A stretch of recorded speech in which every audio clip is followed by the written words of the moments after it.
Well, good morning, everyone. Once again, welcome to another live and hope you're having a great start to your day. And we sure appreciate you guys coming on with us. It's a lot of fun. And guess what today is? It's Question and Answer Friday. And we want to say hello to a few friends before we go. We got lots of questions. Lots of questions. We thank you for that. And Brahim, back to number one. Mike, this morning, number two. Andrea, number three. My Trinity friends. Janice, you're usually right in there too, Janice. Eric, salut mon frère. Sandy, Fergus Falls, Minnesota. Brahim is drinking coffee this morning. And he's happy to be back at number one.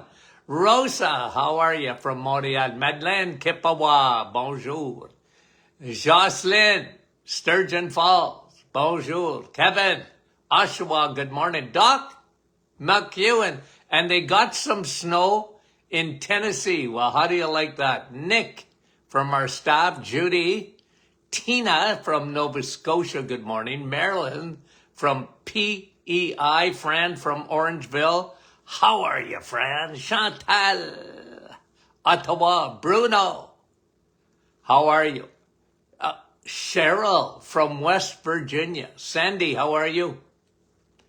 And Mike is saying to Brahim, he cheated. Yolande, bonjour.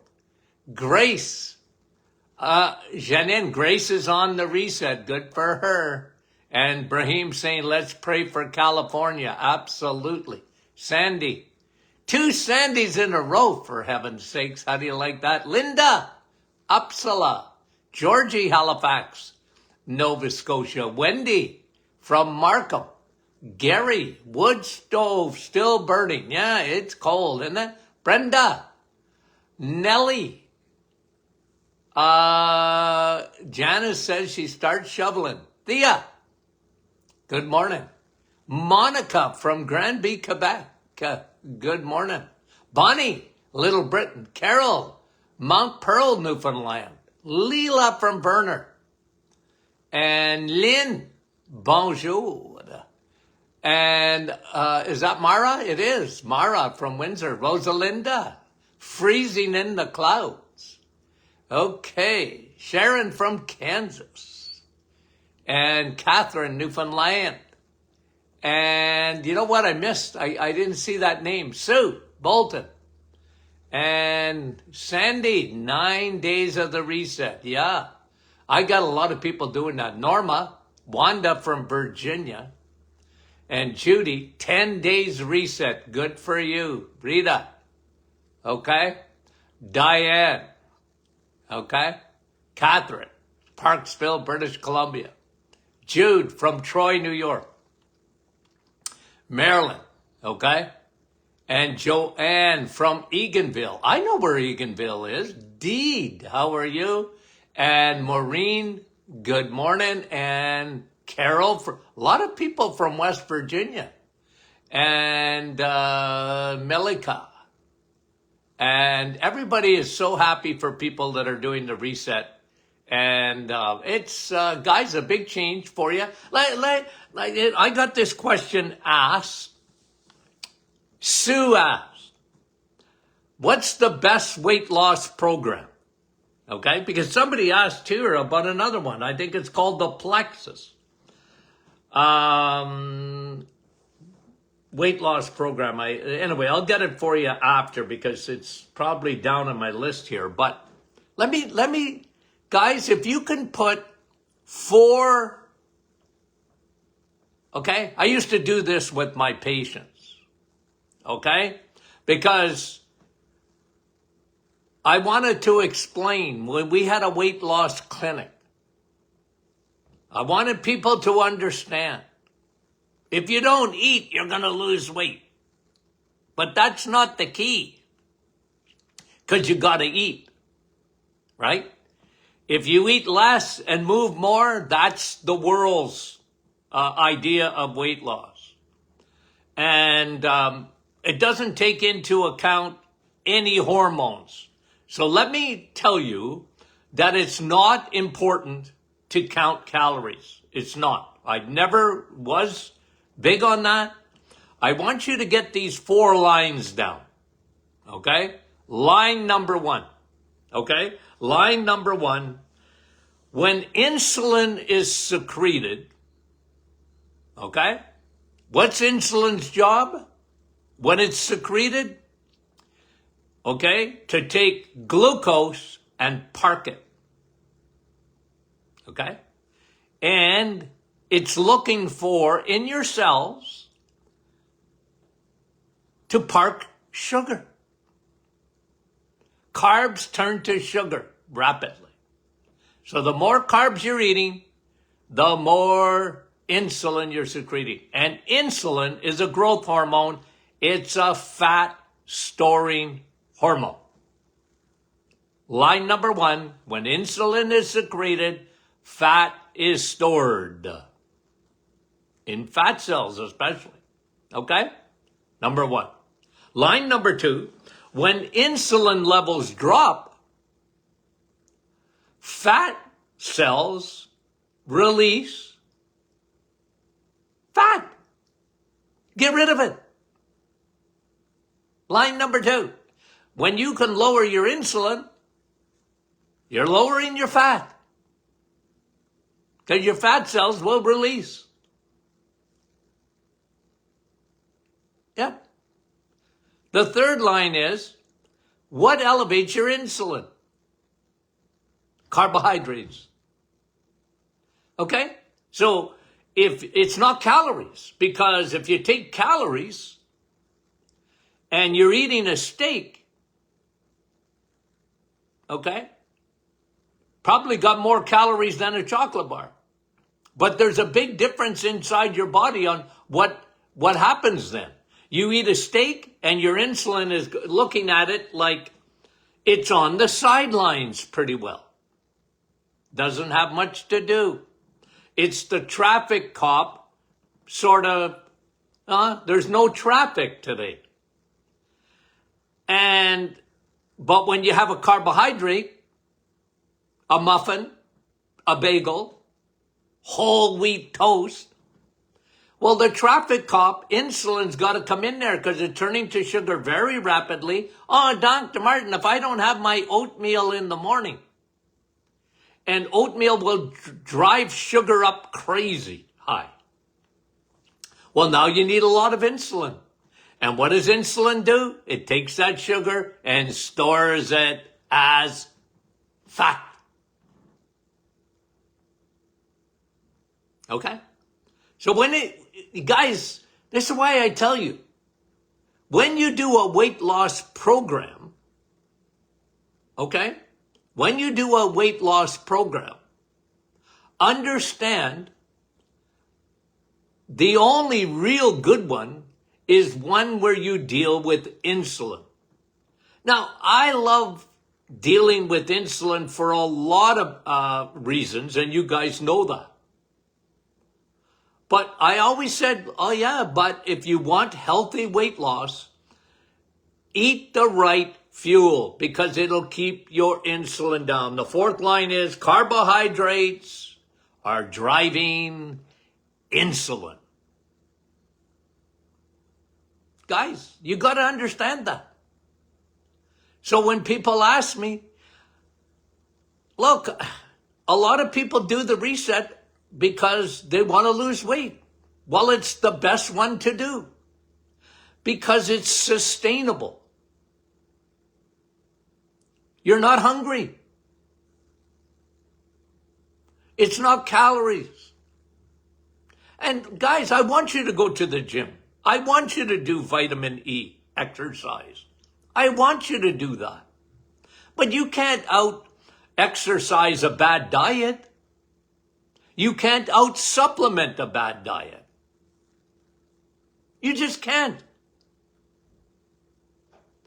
And you can get on these designer drugs, Wegovy, Ozempic, and others. You can do it. But one, it comes with enormous side effects. 50% of the people that start those injections have to stop. They get too many side effects, too many, especially digestive. Now they're finding out there's a whole lot more side effects than they thought. You know, guys, there's nothing magic. It's not magic. And that's why you have to eat anyways. And guys, once you're done the reset, okay, let me just say this. It's really important. Because people think, well, Dr. Martin, he don't like vegetables and fruit. I never said that. People say that about me because they think I'm a carnivore. I'm not a carnivore. A carnivore never eats fruits and vegetables. I don't believe that. I don't think that's sustainable. I guess you could do it, you know, but that's not practical. People are not gonna, they're gonna give up. But guys, what happens? I promise you, and this has happened tens of thousands of times, okay, is that once people realize, after doing the reset, they realize their bodies thrived with eggs, meat, and cheese, dairy. They thrived with it. And your insulin went way down. And the benefits of that are legion. And then they can introduce some fruits and vegetables. I've always said this. Fruits and vegetables are wonderful, but don't live on them. The world's got it upside down. They want you to cut out red meat. They think eggs will give you a heart attack because of cholesterol, and butter, you know, but they were lying through their teeth, or they were ignorant. It's one or the other. They were lying through their teeth, or they were ignorant of science. Because the best foods are eggs, meat, and cheese. I want you to eat the best and do it exclusively for 30 days. And the reason is because 93% of the population, 93, have some form of metabolic syndrome, and those lead to all your chronic diseases: heart disease, cancer, Alzheimer's, diabetes, autoimmune. Can I add another one? Osteoporosis. You eat the wrong way, you're in trouble. Insulin resistance. High circulating insulin. That's why we do what we do. That's why I preach it. I preach it every day. That's why it's guys, it works. Okay? It works. And it's really important. So weight loss, remember that. You keep insulin down, and the only way to keep insulin down is to keep your carbohydrates down. Bread, pasta, rice, cereals, sugar, sweets, pastries, juice, store-bought milk, muffins, bagels, whole wheat bread. Keep them down or keep them out as much as you can, long term. Okay? And you can go to the plant kingdom. And I'm not saying you can never have another slice of bread in your life. I'm not saying that. But just when you understand how your body works, and you understand the one thing you can control in your life is your insulin. And that's the key. Well, you go, oh, I got it. I got the memo now. And I'm not fooling myself anymore. I know when I eat cereal that it ain't good for me. No matter what Kellogg says, that ain't good for you. Am I saying you could never, ever, ever eat it? Well, I wouldn't. I haven't. I don't. I'd rather have bacon and eggs any day. I had this morning sausage, bacon. Oh, it was so good. Who doesn't like bacon? Okay. Thanks for the question. And okay, who's next? Anne. Can ubiquinol, okay, which is CoQ10. There's two forms of CoQ10. There's ubiquinone and ubiquinol, okay? And ubiquinol is the best. It's the one that's the most bioavailable. It's the one that's the most absorbed. Ubiquinone, okay? Now, your body makes CoQ10, okay? At the mitochondrial level. Your little battery packs. And you need CoQ10. Your body makes it. And the best way to eat to get CoQ10 for your body to produce more of it is to eat steak. Sun steak and steel. CoQ10. Now, CoQ10 has become famous because one of the major side effects of statin drugs, cholesterol-lowering medication, is that it destroys CoQ10 in your body. That ain't good. That's a very serious side effect of a statin drug, which is the best-selling medication of all time. I can't get over it, based on a false premise. And I've been saying that for 50 years, by the way. It's based on false. Anywho, if you're on a statin drug, you better be taking ubiquinol. Okay? Don't take ubiquinone, take ubiquinol. Okay? And, yep, you can take it every day because even if you don't have heart disease, it helps with those mitochondria that release, your battery packs release what? ATP, fuel. And that's good for your brain. It's good for your heart. Okay? So I love ubiquinol. And it's really good. If you got AFib, you better be on ubiquinol. Okay. That was Anne. Thank you, Anne. Elaine. Elaine, you got to get back to me because I'm not sure what I said here. Elaine says, I remember a comment on Dr. Martin's live that cancer patients should not take it. What is the it? Okay? I have a type of leukemia. Is it okay for me to take it? Okay, Elaine, please send me, I don't know what I said. I can't remember. Okay, what is it that a cancer patient shouldn't take? I'm trying to think. Maybe somebody can refresh my brain here.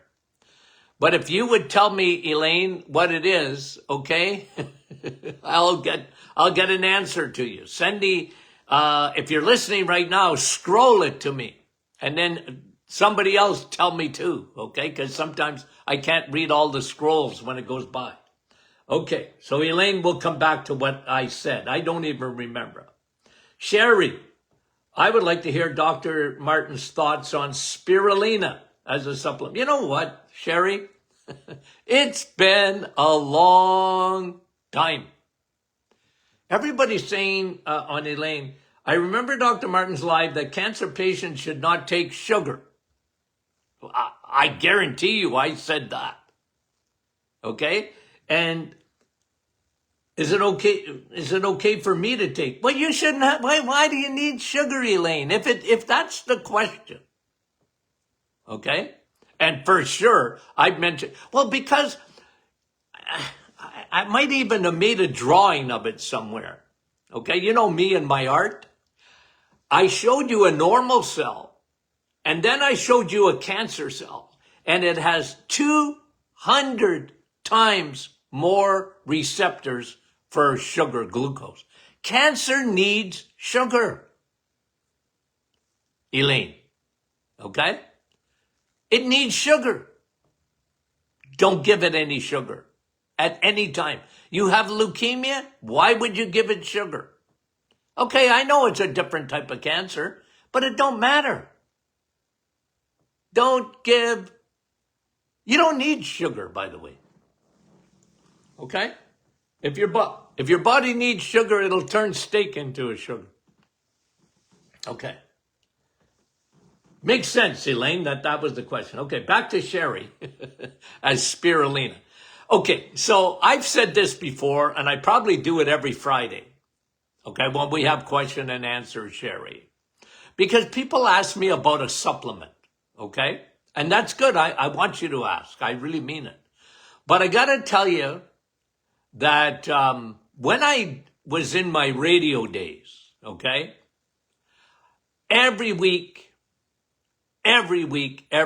people would ask me not only about supplements, but they would send literature or whatever to my office so that I could read about a supplement. Well, guys, spirulina, by the way, okay, I am going back at least 20 years, probably more. The blue-green algae, okay? I like spirulina. And it had its day in the sun. I mean, everybody and their dog at one time was talking about spirulina like it was the best thing since sliced bread. Do you know what I mean? It had its day in the sun, and then, like I'm telling you, I haven't heard, I know what spirulina is, but I haven't heard about it in probably a few years, okay? Because nobody's talking about it anymore. And guys, when people don't talk about supplements anymore, usually they had their day in the sun, and then it's not that they're no good. It's just, here's me. Spirulina is good. Okay? Good for your immune system. It's good. So it's an antioxidant. It's got a lot of benefits. But I like things better. I like pine bark better than spirulina. And it ain't even close. Okay? I like Navitol. It's far superior to spirulina. I still like spirulina though. But I just like something better. Okay? So I had to do that on my radio show because people would call in. What do you think of this, doc? And guys, there was nothing. You can almost say nothing that I haven't tried.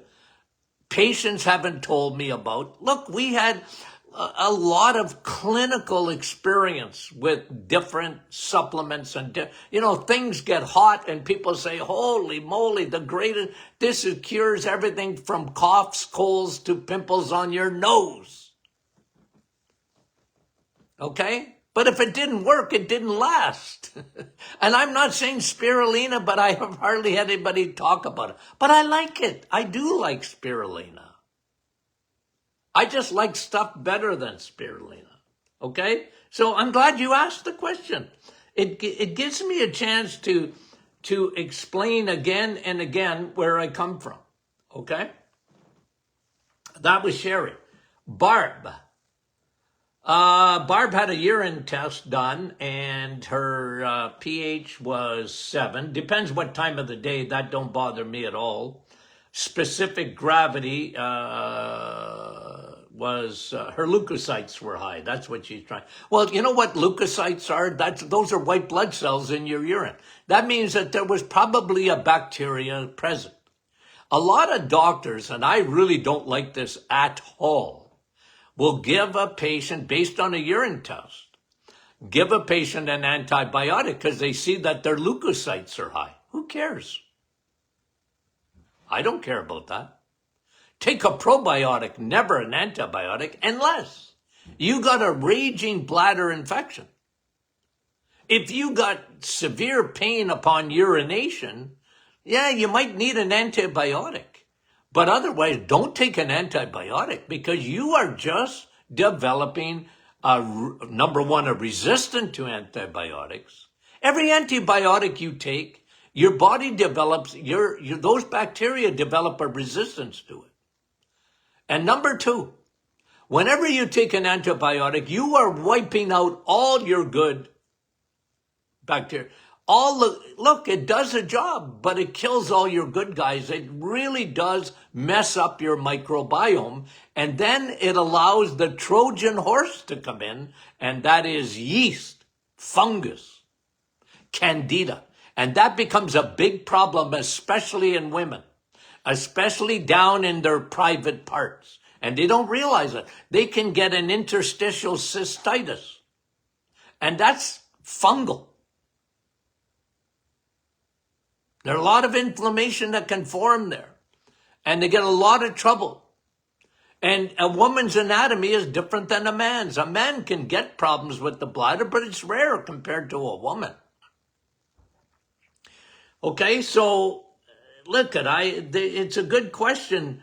Hold on now.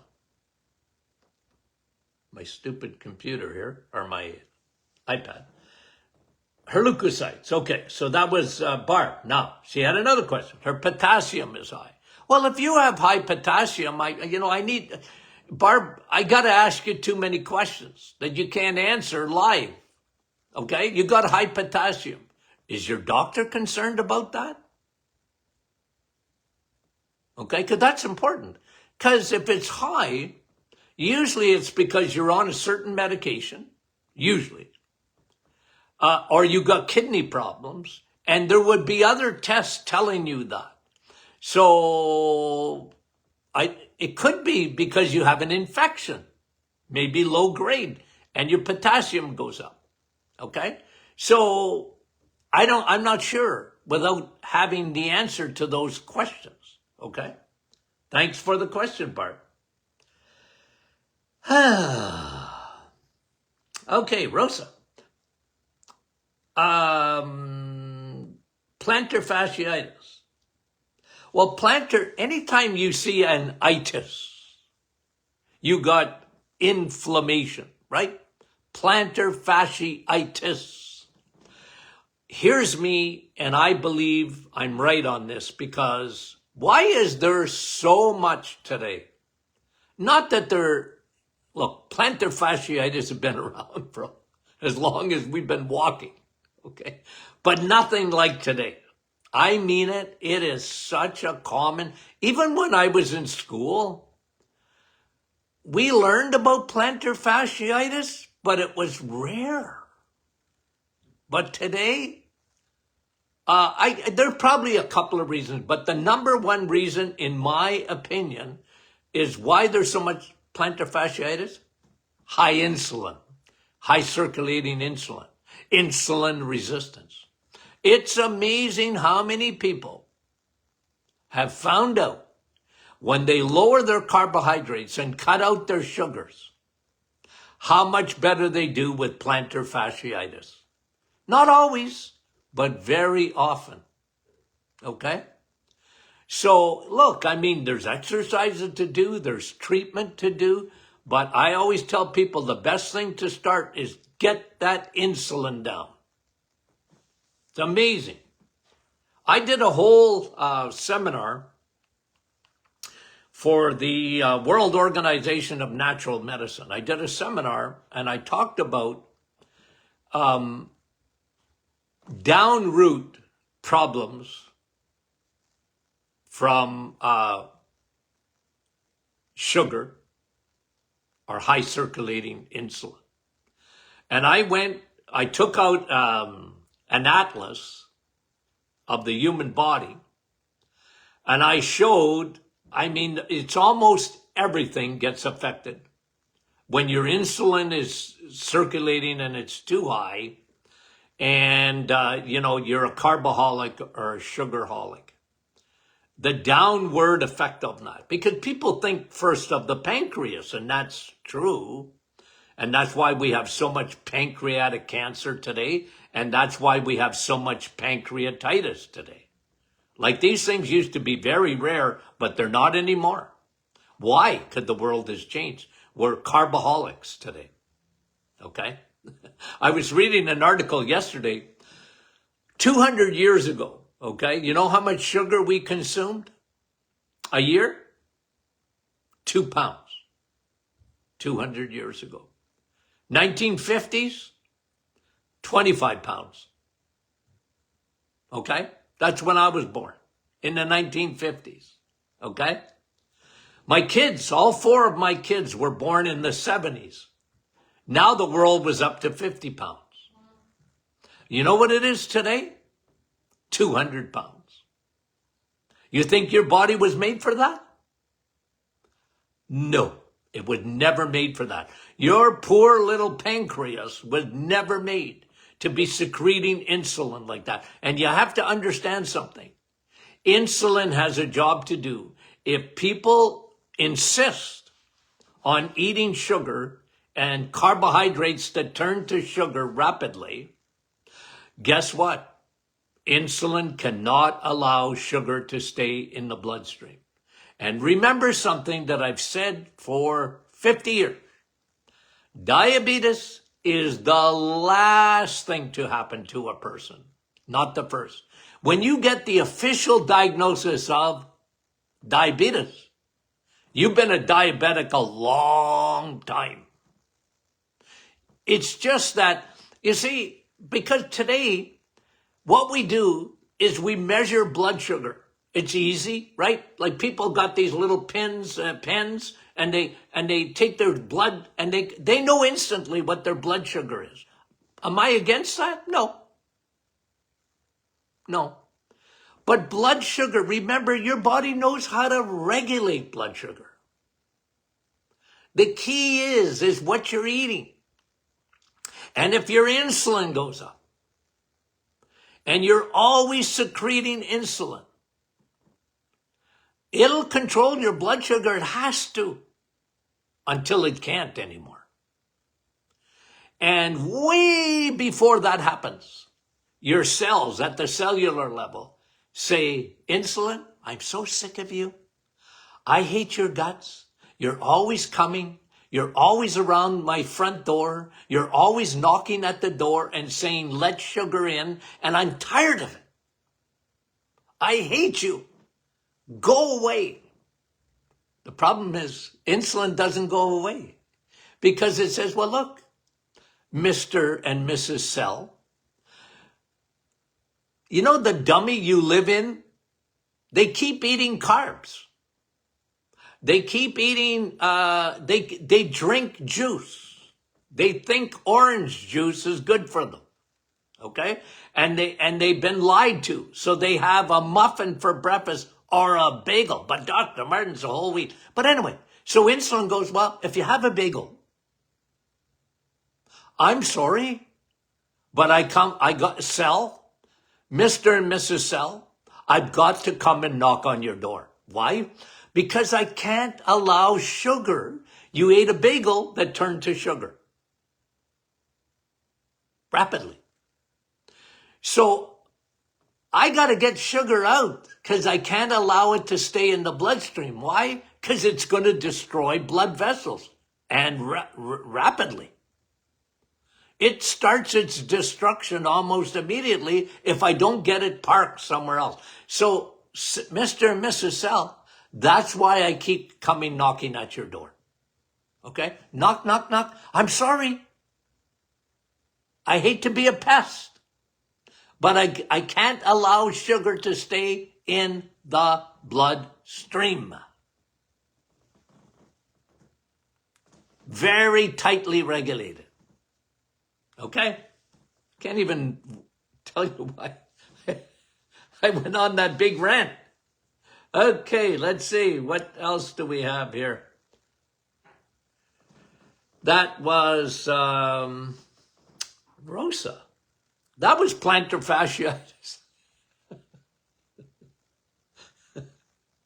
Well, here, Judy, this is what I was talking about. My daughter is doing the Plexus diet, and I'm very concerned. Well, I don't know if I thought Plexus was like a supplement. Okay, so, Judy, what is the Plexus diet? If any of you folks know, let me know what it is. Because I thought Plexus was a supplement to lower your blood sugar. Okay? That's what I know about it. But tell me what the diet is, okay? Because I haven't seen have I? Maybe refresh my brain, okay? Refresh my brain. What is the Plexus diet? Okay? I know some of you know out there. Tell me what it is. And I'll tell you if I like it or not. And Judy, why are you concerned? There's a good reason, okay? Okay, let's see. I don't know. I can't see it right now. I'll come back to it if somebody answers it for me. Carol, two-part question. Effects of taking Restoralax to clean out stuck poop in the intestine and the colon of a 10-year-old. I don't like it. I don't like it. Okay? And look, why are, at 10 years old, and look, it's just maybe the way they're built, like, are they constantly constipated? How do you know there's stuck poop there? Okay, I kind of need to know that. I don't like Restoralax because it's artificial way of cleaning the bowel. Okay, I don't like it because it affects the peristalsis, and I don't want anybody being affected by that. I know people, they live on stuff like that because they don't have any more peristalsis, which is the movement, the little hair-like structures within your bowel that move the feces along. Drink water. She's probably dehydrated. Okay, water is the best. Coffee, if she was old enough. Coffee's the best. Water and coffee. Okay? But probably not coffee at 10 years old. Although I used to drink coffee at 10 because my grandma let me drink it. My parents wouldn't, but my grandma did. Okay. I'm not even big on fiber and over fiber. Like, does she like fruit? Make her a fruit berry smoothie. Dr. Martin's Perfect Smoothie with berries in it. Okay? That's enough fiber. Anyway, you got to give me more information there, Carol, okay? I don't like these, even though you can get Restoralax over the counter, I don't like it. I really don't, okay? Jerry, Res FX, good to slow down emphysema. Well, look, emphysema is a chronic condition, okay? And I guess it could help. I'm not against that. I like quercetin better. Like for lung health, I like quercetin. I've always been a big fan of it.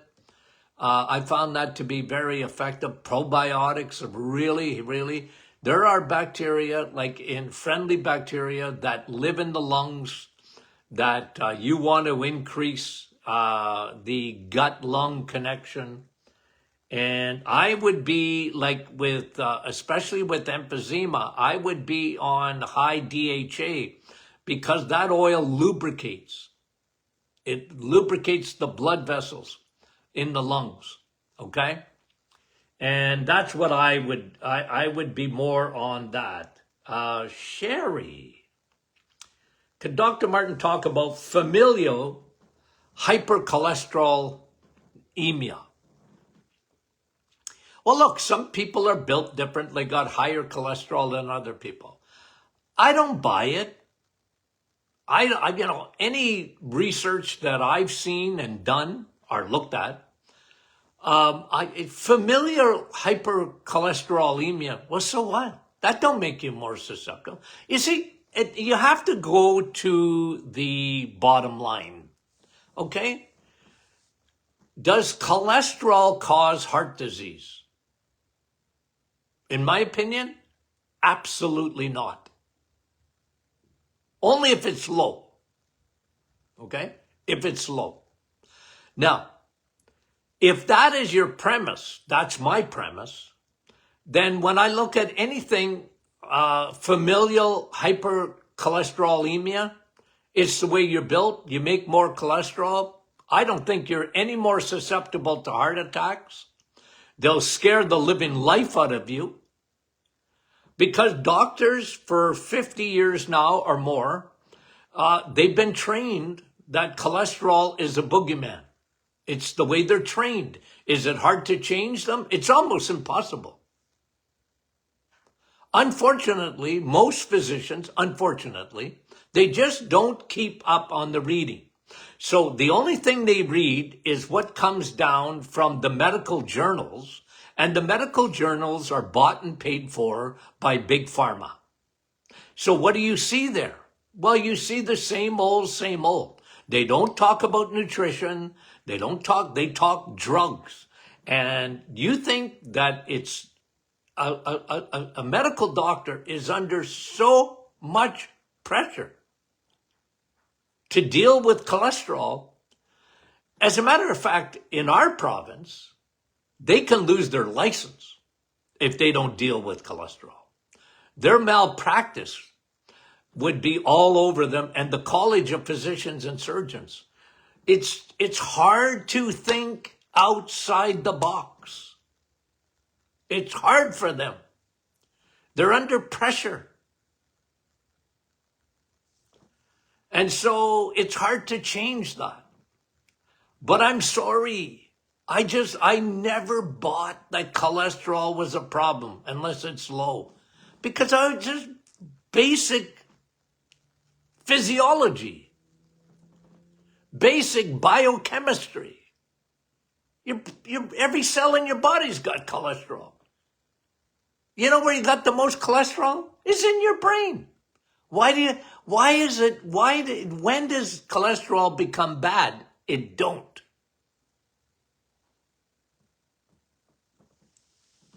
And again, here's what an overarching statement. If cholesterol was the cause of heart disease, we would have got rid of it by now.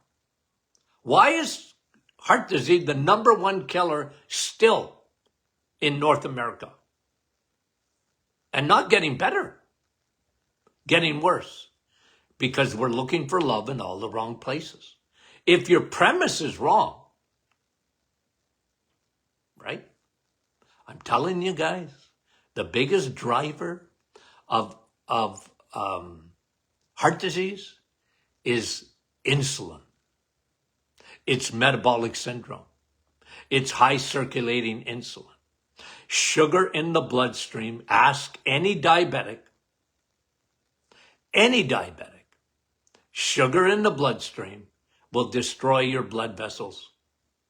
And you know, Dr. Joseph Kraft, I need to do a whole program on him, because I studied a lot about diabetes, and there was no better guru who had done more research on diabetes than Dr. Joseph Kraft.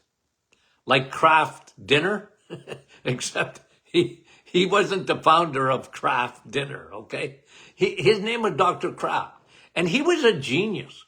And he did thousands and thousands of autopsies on diabetics. You know what he saw? Atherosclerosis, hardening of the arteries in almost everyone. You're a diabetic, you know what happens? You develop hardening of your arteries. Why? Because sugar destroys your arteries. That's the first thing that they do. They get at your capillaries and they start plaque in your arteries. And he said, anybody that has atherosclerosis is a diabetic, even if they never got diagnosed. It's just, you know what he said? It's undiagnosed diabetes. I never forgot that. He said, okay, let me say it again. If you have any hardening of your arteries, you're a diabetic. Oh, Dr. Martin, nobody ever told me that. My doctor never told me that. Yeah, but according to the leading researcher on diabetes, he said, if you have any form of atherosclerosis, you're a diabetic. And if you haven't been diagnosed with diabetes, it's just because you're undiagnosed. How do you like that? How do you like them there apples? Okay, I'm way over time. I forgot to breathe, guys. Okay. We love you guys. We'll continue this because I got a lot of questions I never even got to today because I was pontificating. Okay. Guys, we appreciate you tuning in. Tell your friends, okay? Tell your friends. Tell your family. They might not listen to me, but you can try. They might not listen to you either. Okay. We love you dearly. Talk to you soon.